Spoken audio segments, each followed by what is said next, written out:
Linda, how you feeling? I'm feeling great, thanks. Okay, good. So we have you still on Misha Berach. Do you want me to take you off then? Yeah, you can take me off now. Okay, That's I'm going to fine. do my best Thank to you. remember, and if not, we'll give you one last Okay. good push in the right direction. That's for All sure. right. Thank you very much. Hey Janet, hey Marilyn. Hey Janet, haven't seen you in a while. Miss you guys. You too. Miss you too, but it's still good to see you in box form. It's still better than not. Exactly. I'll take it every time. That's for sure. And I think our streaming is up and running. So we'll say Shabbat Shalom to everybody who is watching us at home. So guys, forgive me. I'm gonna just mute for now, and we'll unmute a little bit later. And Lauren, this might mute you too, but you're very good at unmuting, so should be no problem there. So let me just spotlight here to begin with. So Shabbat Shalom, everyone. And it's always great to see all of you. It's always great to be able to celebrate Shabbat, especially with Cantor Lauren back with us. But it's especially, I think, important this Shabbat, and I think we all know and understand why. And certainly, pre-COVID, this would have been one of those weekends where we would really want to see each other physically. But knowing that that's not possible, it's also about really showing up in any way, shape, or form, right? However we can connect and remind ourselves of the beauty of our community and of the resiliency of our community, and to know that we, of course, are connected to so many other communities around this country tonight, all of which who are, very different, identifiably different, and yet, connected in a very deep kind of way. And I'll be speaking a little bit more, obviously, later in the service about what transpired this week and some of how we might think about it and potentially even to respond to it. But for now, I just really want to invite all of us to experience and love this thing we call Shabbat. And I think just lose ourselves for a little bit in the melodies and in the prayers. And if you find, for whatever reason, that the words on the page tonight are not quite hitting the way that they normally do, then, simply put the book down, right? Just listen, just be present in that way. So I'm going to turn it over. Wait, I forget, Lauren. Do we sing first or candles first? We can sing first. Let's sing first. I think that feels much better to me. Let's do that. So we'll put Cantor Lauren back up and lead us in something to get ourselves in the right mindset.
Cantor, you'll remind us who actually composed that afterwards. I never give enough credit where it's properly due. Before we go into Kabbalat Shabbat, we're going to light and bless our Shabbat candles. You can find those blessings on page 120. I'm going to do my best to light from here.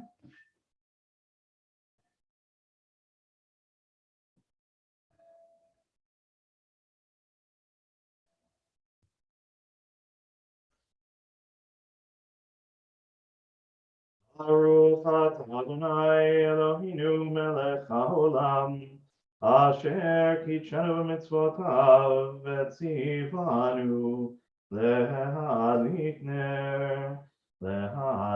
נר של Shabbat.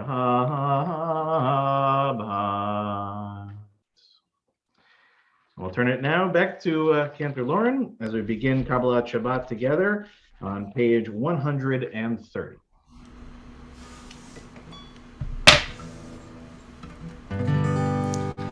לכו נרננה לאדוני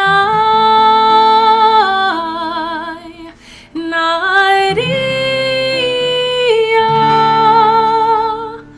לצור אישנו נקנמה פניו בתודה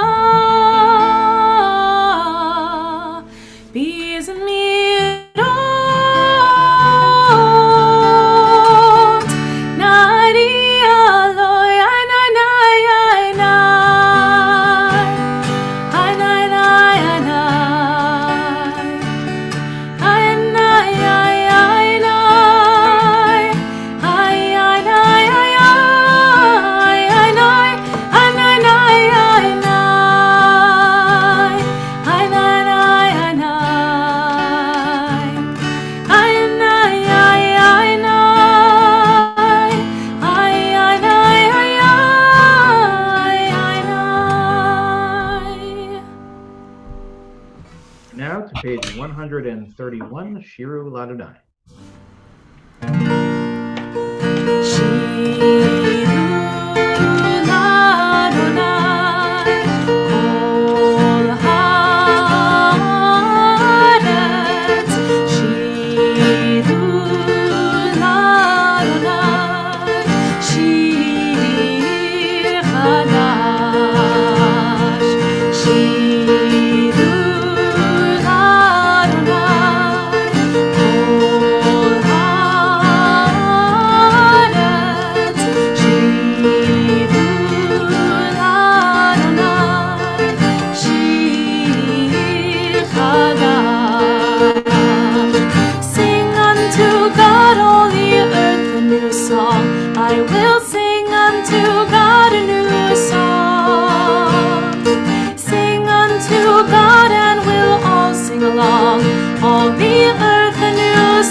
To page 132, or Zarua, towards the bottom of the page.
To page 134, Zamru Ladonai.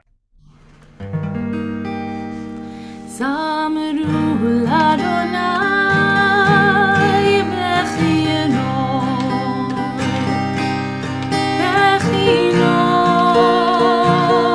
v'kol zimcha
now to page 135, Romamu, towards the middle of the page in Hebrew.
Now to page 138 for Lachado D, and a reminder that we are going to do the first, second, fifth, and ninth paragraphs tonight, again beginning on page 138.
We're now to page 140.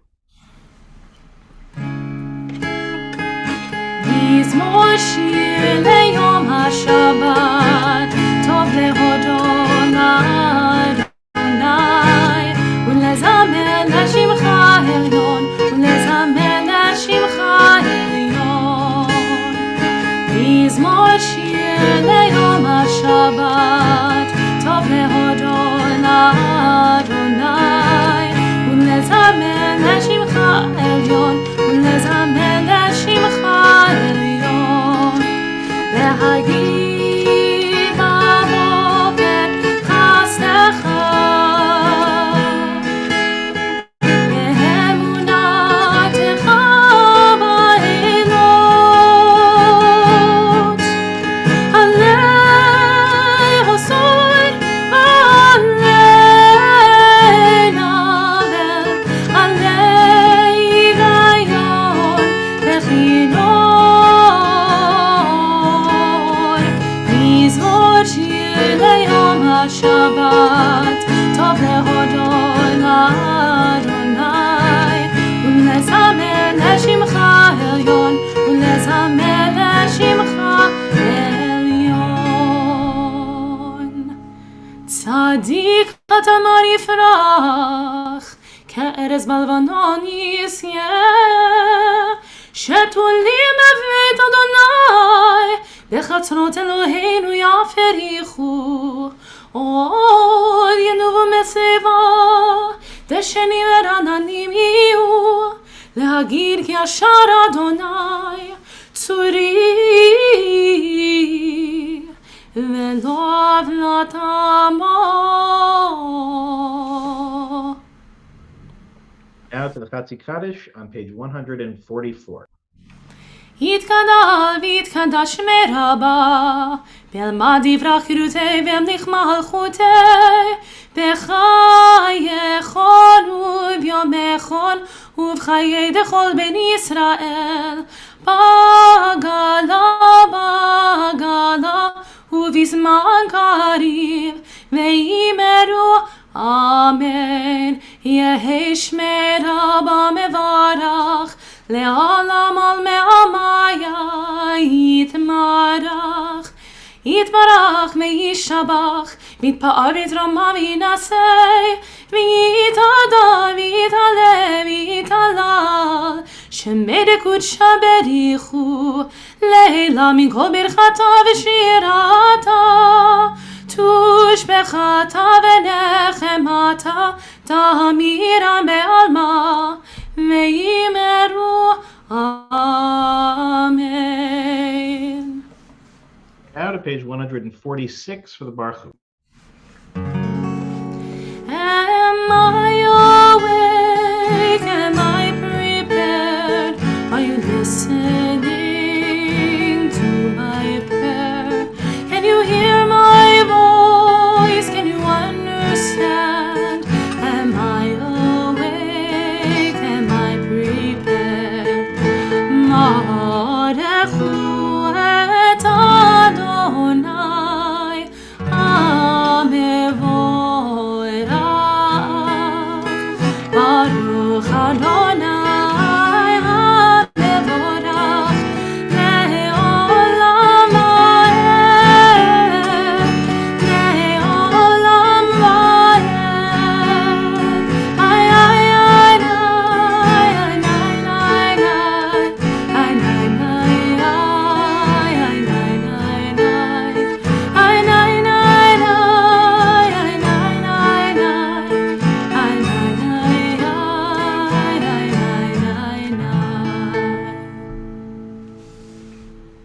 And together on the bottom of page 149 in English.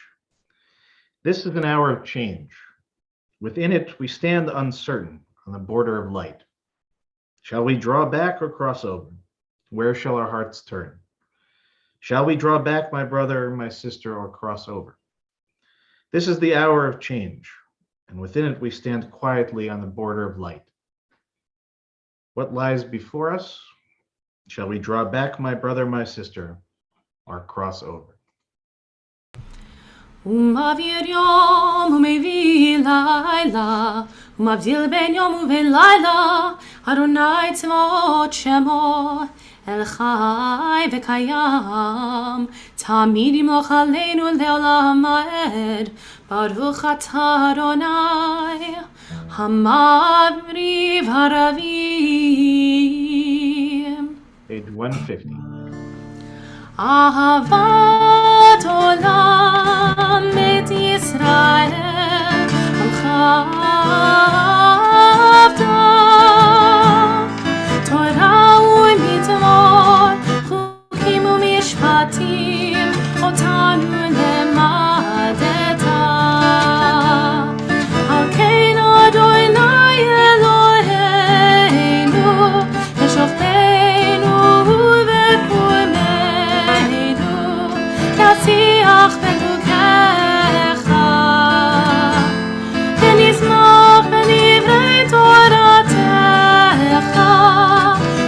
ובמצוותיך לעולם להם כי הם חיינו ואורך ימינו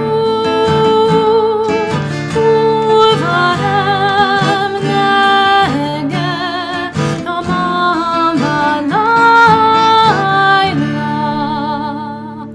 מאהבתך אל תסיר ממנו לעולמים ברוך אתה אדוני אוהב עמו ישראל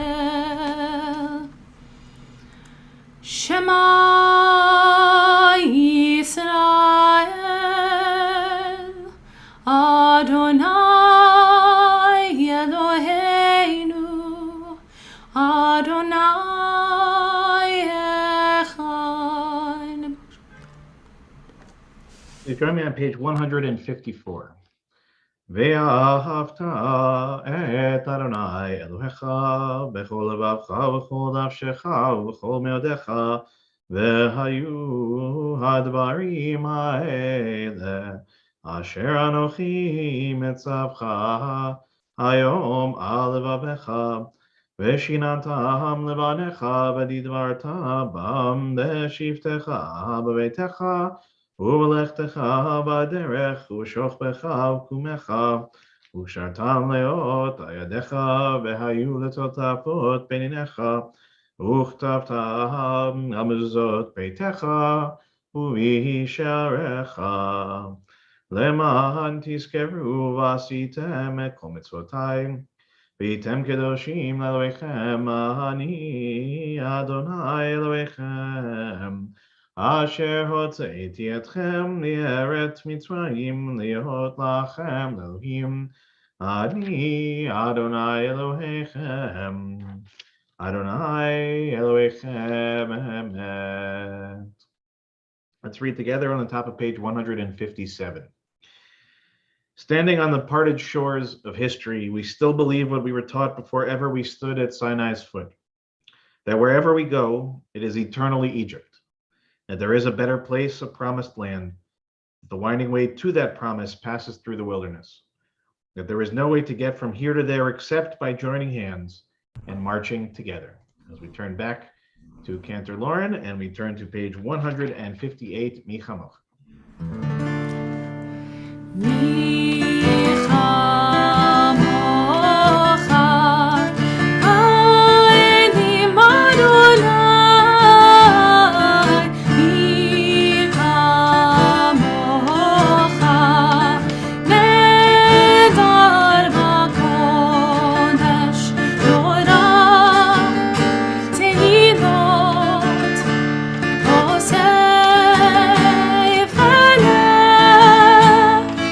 Oh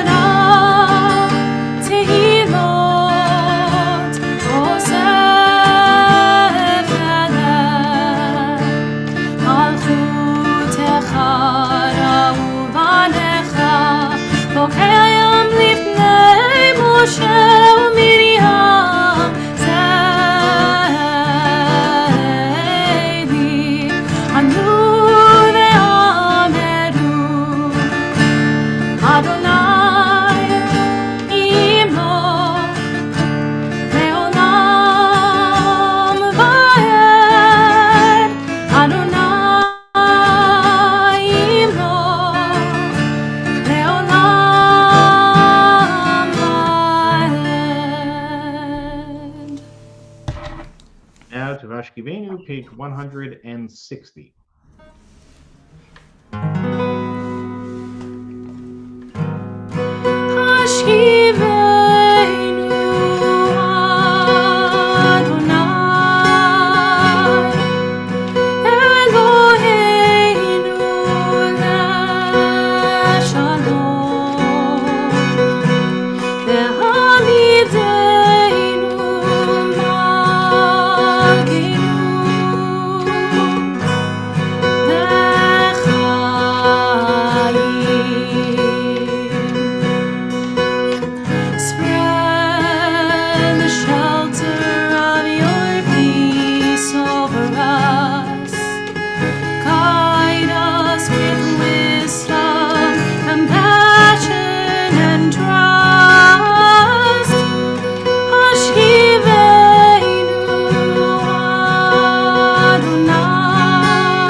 Page 162.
השמיים ואת הארץ ושמרו בני ישראל את השבת לעשות את השבת לדורותם ברית עולם וביום השביעי שבת לי נפש שבת לי נפש שבת ויהי נפש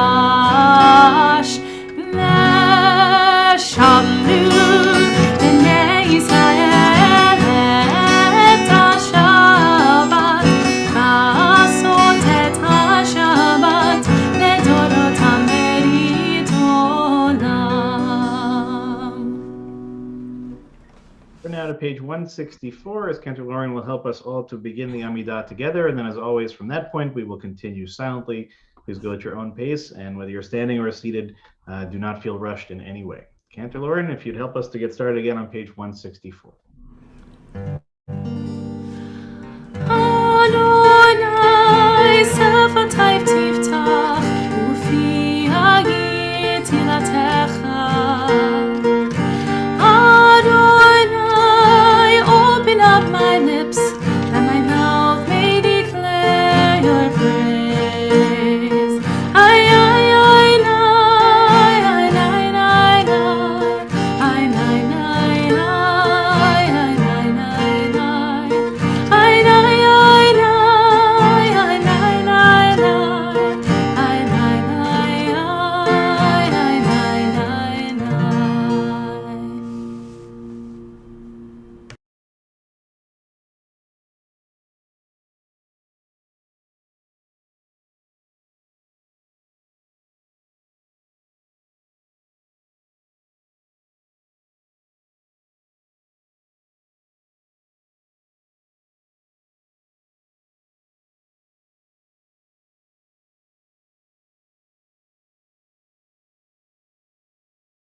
Turn our prayer books to page 371 in preparation for our Mishaberach tonight. I'll certainly invite those on our Zoom if you have names that you'd like to share, those at home to share names as well. In a moment, I'll read our list. But of course, we're going to hold in our hearts tonight, especially Rabbi Citron Walker and the members of Congregation Beth Israel in Colleyville, and really hold them very much in our hearts and our minds tonight. Those that were directly involved in that entire community as well. In our community here in Sag Harbor, we're thinking tonight of Deborah Fogarty, Mike Klinghoffer, Chaim Ben Yosef V'Chava, Norma Paulsak, Dina Batchana, Bentzi Tepper, Cecilia Hirsch, Glenn Tinney, Tzipora Ahava, Gittel Bat Shmuel Ve'aviva, Bruce Staker, Chana Ruth Bat Sarah, Jeff Baker, David Tasher, Jim Cohn, Monique Rathbun, Lindsay Epstein, Dolores Michka, Sylvia Orn, Yerachmiel Ben Hinda, Paloma Chauhan, Samuel Moskowitz, Chaim Leib, Joyce Weinberg, Rick Gold, Stu Pollack, Jane London, Catherine Guarino, Judy Stern, Miriam Cornfield, Raz Brody, Chana Ruth Bat Sarah, Fagel Sipora Bat Elisheva Bat Sarah, Richard Gambino, Michelle Sawicki, Idol Basha Bat Yitzchak, Tzvi Menachem Ben Chaim, Rivka Bat Devora, Amy and Gavin Tucker, Janice Kurz, David Dowling, Israel Ben Yitzchak, Lorraine Danis, Buddy Kassoff, Shelley Newmark, David Kyle Klopman, Rivka Bat Rachel, Sarah Bat Chana, Moshe Eliezer Ben Tzivia, Peretz Ben Yehuda, Leah Bat Naomi, Gedalia Ben Leah, Justin Banner, Tzipora Ahava Bat Yehudit Rachel, Jane Beard Cass, Amy Cass, Steve Levine, Ira Madras, Ephraim Raphael Ben Esther, and Myra Maslin. Of course, we'll add the names that were just added in our chat as well, and we'll turn back to Cantor Lauren, who will lead us in the Mishaberach again on page 371.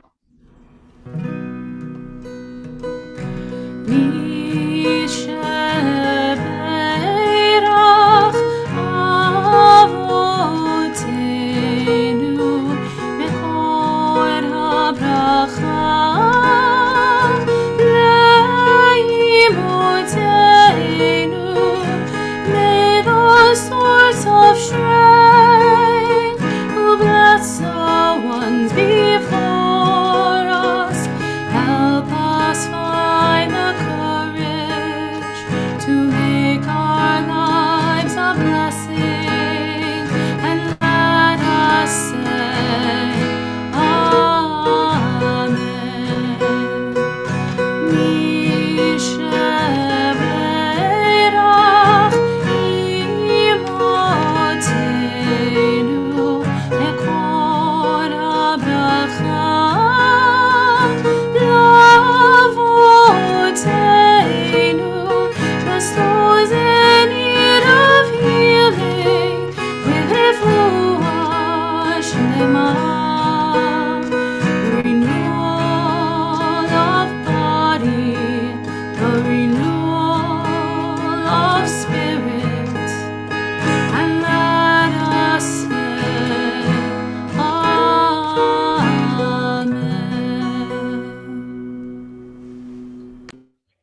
Aaron. Shabbat Shalom, everyone.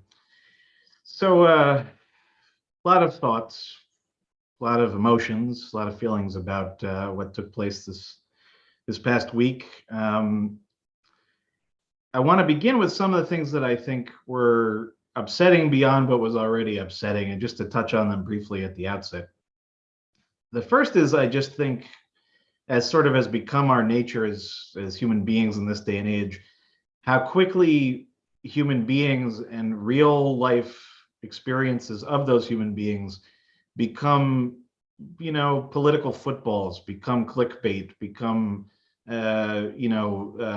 almost satirized, right? It's amazing to me how quickly we forgot that these are real people who went through a real experience, and how quickly, in particular, for Rabbi Citron Walker, who has to hold an entire congregation, who has to find himself on television in front of, all manner of people asking him all manner of invasive questions. And here we have again a person, and at the end of the night, a husband and a father. And, I think we have to pull ourselves back a little bit. And we have a tendency to see ourselves in every one of these experiences, and just pull back for a moment and give a little bit of space for what it must be like, and what it will be like for the rest of the lives of the rabbi and the 4 others who were involved in the hostage taking, and in that entire community, who will now have to live with this experience as part of their story, of part of their narrative. I think to some degree, I understand that when there is a space, that people feel the need to fill that space, but sometimes I think we would be better served to simply listen and to step back a little bit. And I think the media has a job. Journalism is very important, right? The work that reporters do in reporting the news is essential. But I think it broke my heart to see, in particular, the rabbi in several of these interviews. I can't begin to imagine what it's like to be expected to cogently and coherently respond to a situation like this, let alone talk about how you're going to respond as a leader of a community.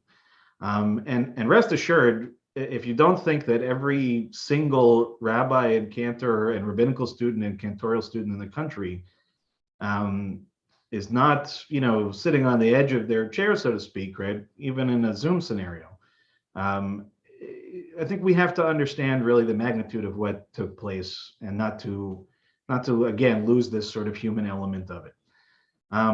The second piece of it, which I really don't quite understand, is it seemed like within less than 24 hours, the entire story became an argument over whether or not it was an act of anti-Semitism or an act of terrorism. And the amount of time and energy that even colleagues of mine spent into debating these points seems to me once again misappropriated energy. And to simply say that I won't wade into those waters, but I will simply acknowledge the fact that sometimes you just need to look at the effect. Forget again whatever the motive may be. Just look at the effect. And the impact of it is that basically every single Jewish person in America, forget for a second a more global consideration, right now has, right, every, not just rabbi and cantor, every congregant, whether you come once a year or every Shabbat, every parent, every Hebrew school student, right, every single person now has to have this image in their mind of what it is that can potentially happen to them walking into what should be the safest space in the world. And so I think we have to, again, sort of acknowledge that, arguing over the semantics of an intention or a word of a maniac is much less germane to the question of what is it that really has happened to our people, and what is happening and will be ongoing in that reality. And to that end, I think I want to get to the point of really what I want to talk about tonight, which is how do we respond to this? How does one respond to this, both from a sort of historical Jewish perspective and from a contemporary one? And I'm going to do my best to offer in short form what I think are answers to both of those questions to some degree. So the first is really to pose a question back to all of you, which is somewhat rhetorical because you won't be able to answer it, but is to think about, in your estimation, what is the Jewish response to a calamity, to a catastrophe of the sort of which we saw this past week? And if you think about it, the answer will actually be fairly obvious once you hear it, but it may not be the first thing that you might think of. The traditional response to catastrophe in Judaism is fasting. And this comes really from the experience of the prophets, but really you can find examples of it in the Torah itself. The rabbis certainly would institute it when times accounted for it. And the idea was that either in preparation for something that was of concern or in the aftermath of something that had befallen a community, it was very common custom, and it still is to a large degree today, depending on which community you're a part of, that the classic response within the Jewish religious construct is to fast, which has a certain logic to it. It has a certain logic, one, in terms of situations in which perhaps we've misbehaved and we've experienced something that we may perceive to be God's wrath. So it makes sense in those circumstances to fast, but that's not what we've experienced here. So really fasting presents something of an opportunity, and yet at the same time, something of a challenge.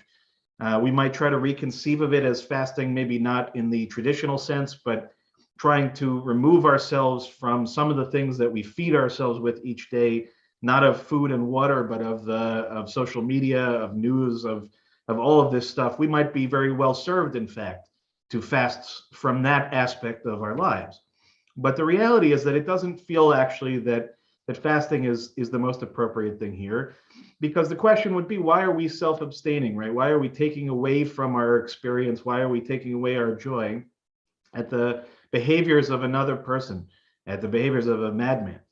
And this actually becomes something of an argument within the Talmud itself, right? A question of, well, is there a point in which we can overcorrect, right? In which we can start throwing ashes on our bodies and sitting on the floor and fasting too much and basically taking away the joy of our life because of the terrible things that are happening all around us. So I want to share with you this teaching from Masechet Baba Batra, which is one of the tractates of the Talmud. For those that would want to read it afterwards, it's page 60b if you're looking. It's a little bit long, but I'll try to explain it as I go. So the sages teach what's called a Baraita. It's a section of another book called the Tosefta, and it's something of a story that will help to give us an example of what it is that we're talking about this evening. And so the sages teach that when the temple was destroyed for the second time, okay, so we're talking about the destruction in 70 CE by the Romans. When that temple was destroyed, there was an increase in reaction in the number of ascetics amongst the Jews. An ascetic being somebody who abstains from many, if not all, of the joyful aspects of life, and even many of the self-sustaining aspects of life. And so as a result of it, right, after this catastrophe, you saw, if you were looking at a bar graph, a massive increase in the number of people who had chosen an ascetic response. And they stopped eating meat and they stopped drinking wine. Okay, two things that you may seem to think are trivial, but both of them are deeply linked to the way in which we as Jews are meant to celebrate things like Shabbat, for example, right? To eat meat, to drink wine. These are things that we tend to associate with our most joyful events. And so this group of people stopped doing them. So Rabbi Yoshua, who was a great rabbi of that era, came and sat down with them and wanted to understand what it was that their practice was about. And he said to them, "My children, for what reason do you stop eating meat and stop drinking wine?" And they said in response to him, in a rhetorical fashion, "Shall we eat meat from which offerings are sacrificed upon the altar, and now the altar has ceased to exist? Shall we drink wine which is poured as a libation upon the altar, and now that the altar has ceased to exist?" In other words, the temple is gone. We associate meat and libations, drinking of wine, with temple sacrifices. So if the sacrifices are done, the temple is done, isn't there something disrespectful in continuing to eat meat and wine as a way of showing that we are broken by the experience? Seems actually somewhat logical, at least at first. But Rabbi Yoshua, as you can imagine, he counters them and he says, well, if we're going to follow that logic, then we should stop eating bread as well. Because the meal offerings, right, the bread offerings that were offered in the temple have stopped also. And so the group, of course, says, oh, very wise, Rabbi Yoshua, you're correct. Well, it's okay. We can sustain ourselves with produce, right? In other words, fruits and vegetables. And so, of course, him being wise, Rabbi Yoshua then says back to them, well, you can't really do that either. Because if you remember, there are these things called the bikurim, the first fruits that you're meant to offer as sacrifices in the temple. And so, of course, they're countered and they say, you're correct, Rabbi, but we can actually survive on the rest of the produce, right? The 7 species are the 7 species. It'll be tough, but we have enough we can sustain ourselves with that. And he said, well, okay, that may be true, but if we're going to follow your logic, then you're going to have to stop drinking water as well. Since the water libation has ceased, and basically that was another thing that took place in the temple, is there was a particular practice around a water ceremony. And so at this point, of course, they've had answers to everything except this. Now they realize, and they become silent, and they realize that they can't survive without water. So Rabbi Yeshua says to them, right, the real teaching here, he says, my children, Tashma, come and I'll tell you something about how to really respond to a situation like this. To not mourn at all is impossible, as the decree has already been issued, right? What happened already happened. And to act as if nothing has happened is irresponsible and, as he says, really impossible. Okay, but to mourn excessively, as you are doing, is also impossible to sustain as well. In other words, if you respond to the catastrophes of life by throwing ash on and sitting on the floor and stopping eating and stopping drinking and stopping studying Torah and stop being joyful and stop coming to shul and stop doing all the things that we do as Jews, sooner or later you will actually waste away in one form or the other. So what does he say? What's the response? As is typical of the rabbis, is something kind of in between, something that holds the capacity to be mournful and to acknowledge and to be affected by the depths of the kinds of catastrophes we saw this past week, and at the same time to not allow ourselves to be so overcome by it that we cease to exist and we cease to remember what our true purpose is as Jews, which I'll get to in a moment. So what does Rabbi Yehoshua say? He says, rather, that this is actually the teaching of my teachers, of the sages. And he says, and I'll explain this in a second, it won't be immediately obvious, right? A person must plaster his house with plaster, but must leave a very small amount of it without plaster, as a way of remembering the destruction of the temple.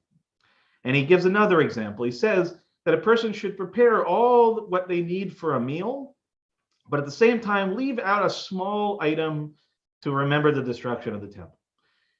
And this becomes actually something that goes beyond that. We see even in things like, for example, in a Jewish wedding, right? One of the most iconic moments of that wedding is the smashing of a glass at the end.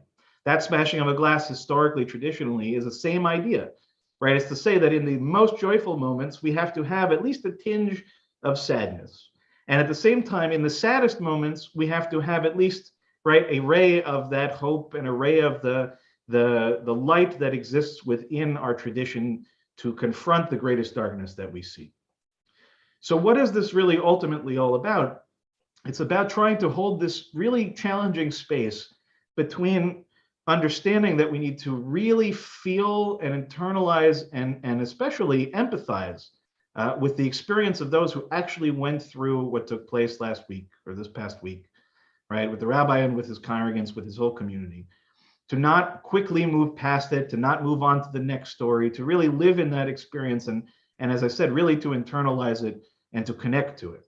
And at the same time, we have to be very cautious that we do not overcorrect, right? That we don't start getting into a mindset in which we are now going to take away things, right? We're going to put up walls, we're going to put up M16s, we're going to put up, barbed wire, we're going to put up all the barriers, we're going to do all sorts of things that are going to overcorrect in the other direction. I'm going to say that the only way that we can feel comfortable in synagogue now is if it's a police state. And these are the struggles that every single community is going to have and has already been challenged by for really a long time, which is how to strike this balance between, right? Because as the Rabbi Yeshua teaches, right, to be either extreme is impossible. And so we need to find something that finds that common ground. And I think that tonight, to really go back to Rabbi Citron Walker's own teaching, for those that may have heard his NPR conversation, which, again, my heart goes out to the man that he's even having to do these conversations for a myriad reasons. But the question that he is asked at the end is, do you have anything that you'd want to say to the person who, held you in hostage or to his family? And he pauses for a second in a remarkable show of I think seems to be his nature. He pauses and he says, I need a minute to think about it because nobody's really asked me that question before. I haven't thought of it. And he doesn't address the attacker, but he addresses the family and he says, I'm sorry. right? He says, I'm sorry that you've had to go through this along with us, right? To think that in that moment that you have a person who's leading this community who not only holds it together, but then gives us really a Torah at the end of it, which says, when it really comes down to it, you have two choices in life. You can live in fear or you can live as who you are, right? And who we are a people that welcomes the stranger, are a people that prays proudly and openly, okay, that is not afraid to be ourselves, that does not allow others to take that right away from us. And I think that's the response. That's Rabbi Yeshua's response. It's Rabbi Citron Walker's response. It's the response of the Pittsburgh community, the Tree of Life. It's the response of Poe. It's the response basically of every single time the reality of our Jewishness is threatened. We do the opposite of what instinct tells us. We don't go to grounds. We don't hide behind the walls. We get back to doing what it is that we do best, which is being caring, thoughtful, compassionate, and ultimately speaking, dedicated studiers of Torah.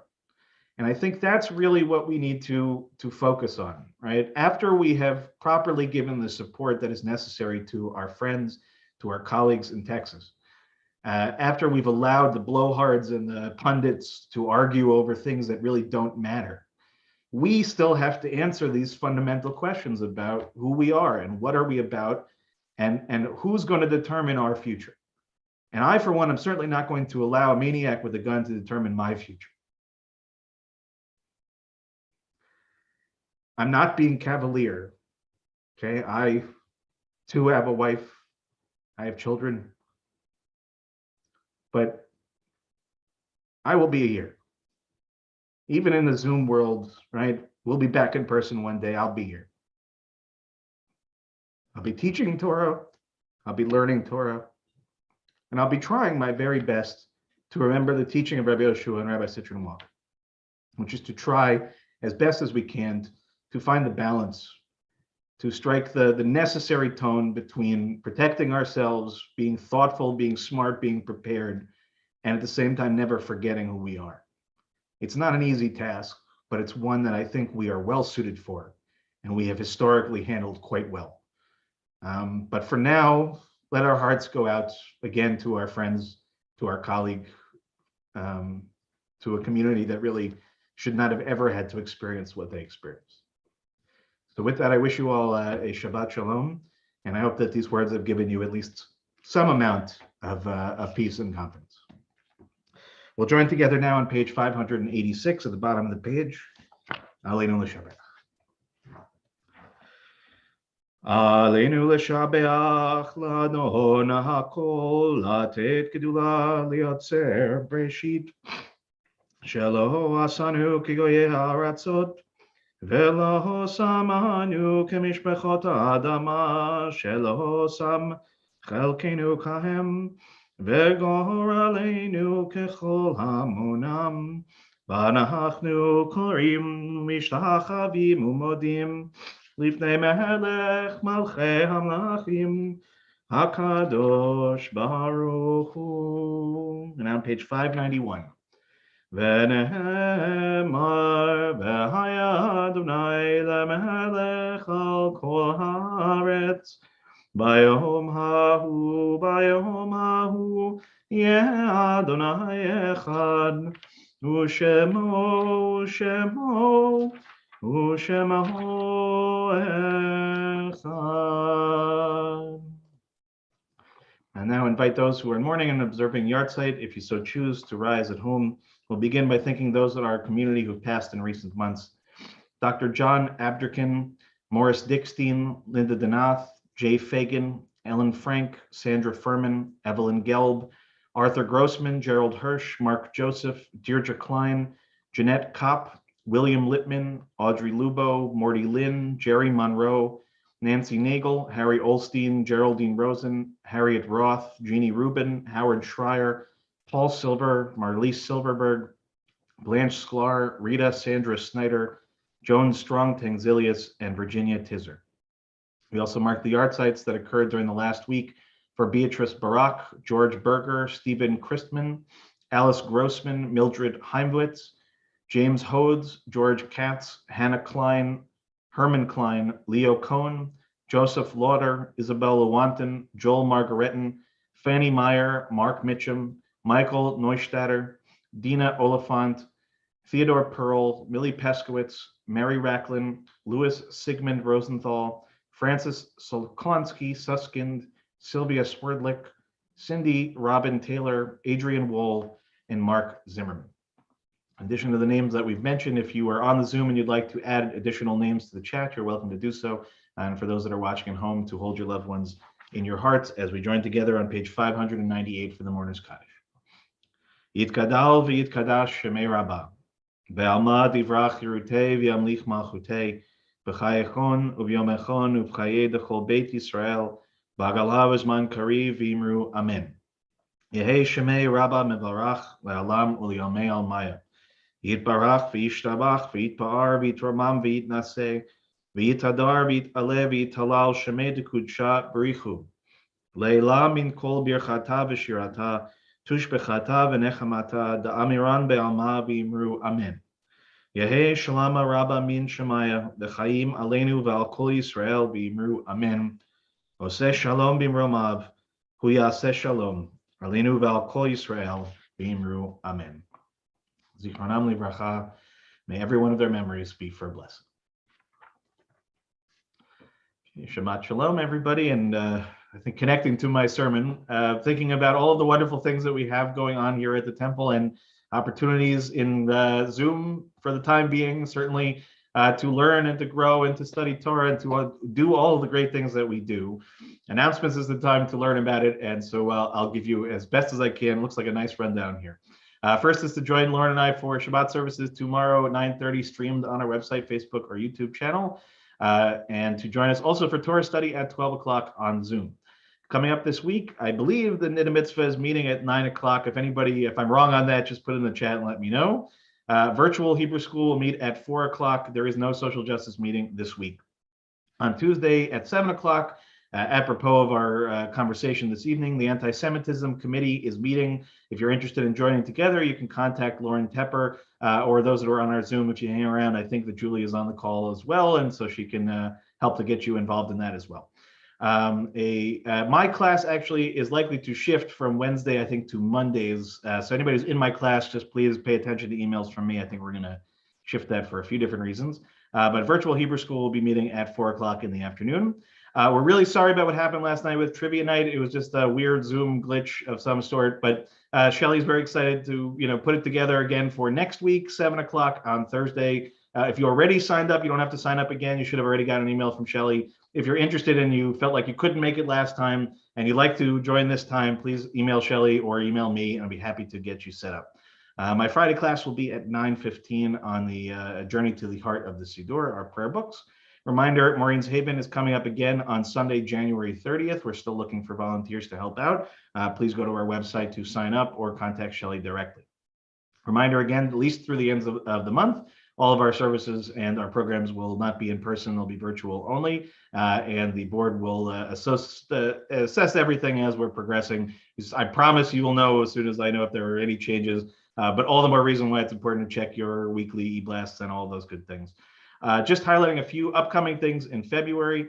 On Thursday, February 3rd at 7 o'clock, we are welcoming virtually Jeffrey Sussman, author of the book Holocaust Fighters, a remarkable portrait of the heroic people who faced the threat of extermination by the Nazis and resisted by any means possible, whether through boxing, armed guerrilla attacks, deadly acts of vengeance. It's a powerful and complicated narrative, to say the very least, but certainly an opportunity to learn about certain aspects of the Holocaust that maybe we're not as familiar with. Again, that will be Thursday, February 3rd at 7 o'clock on Zoom. And do keep an eye out if it hasn't already come out. February calendar has some really wonderful things coming up. And again, good place to start. Shabbat services tomorrow. Torah study. If you've never been to Torah study before, it's great. I'm not just saying it.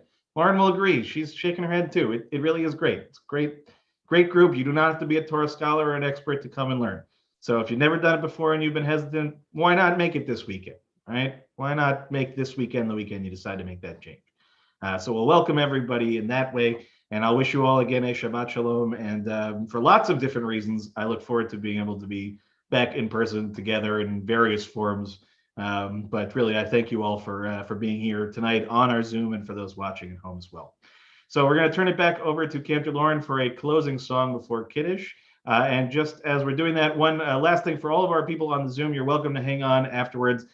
Tonight, though, I have to go relieve our babysitter. So Cantor Lauren's going to be kind of holding the oneg together. But she'd love to talk to you, and maybe Aaron will be there too, and you'll have a good time, I promise. So Cantor, why don't you give us a closing song before Kiddush?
Let's join together on page 123 for Kiddush. If you have wine, you're welcome to join.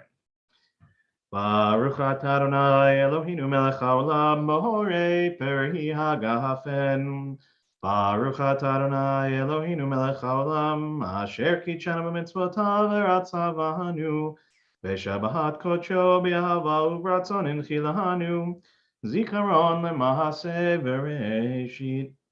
כי הוא יום תחילה למקראי קודש, זכר ליציאת מצרים, כי לנו בחרת, ואותנו קידשת מכל העמים, ושבת קודשך, באהבה וברצון הנחלתנו. ברוך אתה אדוני, מקדש השבת. Amen. Chaim. Okay, Shabbat Shalom. Again, we'll wish Shabbat Shalom to all of our friends watching